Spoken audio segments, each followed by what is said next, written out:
D'abord, tout ce qui est trouble de l'activité, ce qu'on appelle les TDAH, c'est souvent sous l'emprise d'un neurotransmetteur qui s'appelle donc l'acétylcholine.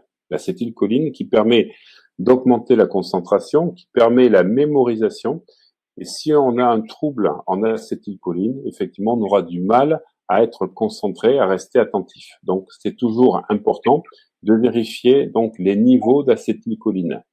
La deuxième chose, eh bien, c'est comme tout, il faut le renforcer. C'est un muscle et il faut pouvoir, quand on est hypersensible, eh bien, à la fois faire des activités dans lesquelles vous allez pouvoir être de plus en plus en dissociation, parce que l'hypersensibilité, c'est comme si vous n'aviez pas d'armure et que quelque part, quand on vous demande quelque chose, vous le prenez pour vous, parce que quelque part, vous êtes comme une éponge. Ben, il faut renforcer ceci et pouvoir utiliser des techniques de yoga, de sophrologie, d'hypnose, qui vont vous permettre d'être dissocié et de devenir observateur.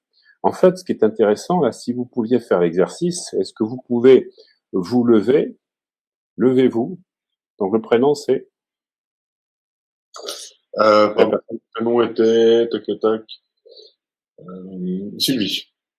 voilà. Donc Sylvie, vous vous levez et ce que vous allez faire, vous allez imaginer que vous déplacez votre conscience sur le côté gauche ou côté droit, comme si vous mettiez votre intention pour créer une silhouette de vous à l'extérieur de vous.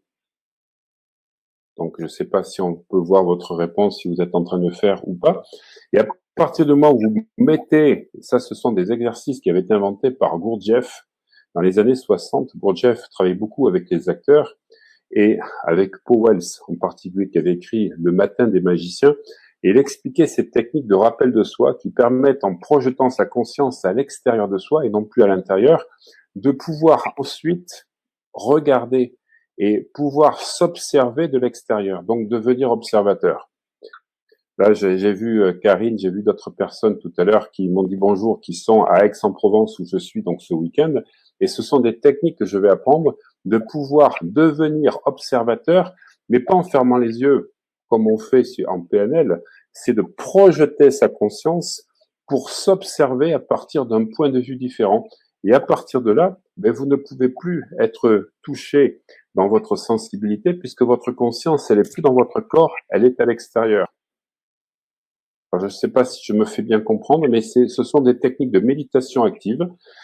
Je me tiens debout et je mets mon intention pour sentir que ma conscience, elle est à côté et qu'elle me regarde. Et à ce moment-là, vous allez voir que en faisant ceci, vous allez pouvoir de plus en plus vous protéger de votre hypersensibilité et de pouvoir arriver à bien être observateur de tout ce que vous faites.